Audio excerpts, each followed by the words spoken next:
Næste station, Grenaa. Toget kører ikke videre. Vi håber alle har haft en behagelig rejse.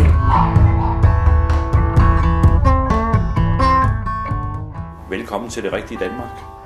De fleste danskere lever faktisk ikke i de største byer. De fleste danskere lever i provinsbyer af Grenaas type, større eller mindre. Der er stærk udviklingstræk i Grenaa. Vi har moderne virksomheder. Vi har stærkt træk som offshoreby.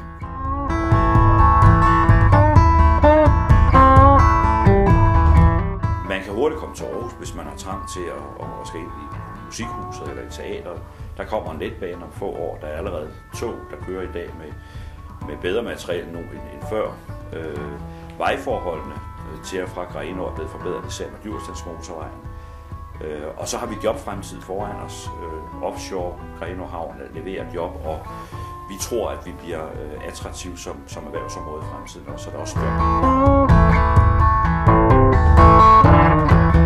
Vi har en af landets bedste badestrande, formentlig den bedste i hele Østjylland. Det er et enormt aktiv, og den ligger lige op ad et fantastisk naturområde. Så vi kan spille naturkortet, og rigtig mange kan få stærke rekreative oplevelser her. Man kan da også få lov at gå der alene meget ofte. Nogle siger endda, at man kan bade nøgen, uden der er nogen, der opdager det.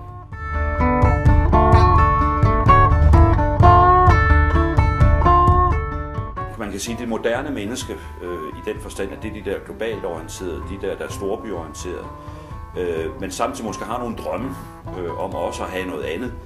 De kan faktisk godt bo her, og så kan de alligevel have adgang til det store byen. Dybest set kan man sige, at det store perspektiv, så er Grenaa en del af storbyen Østjylland.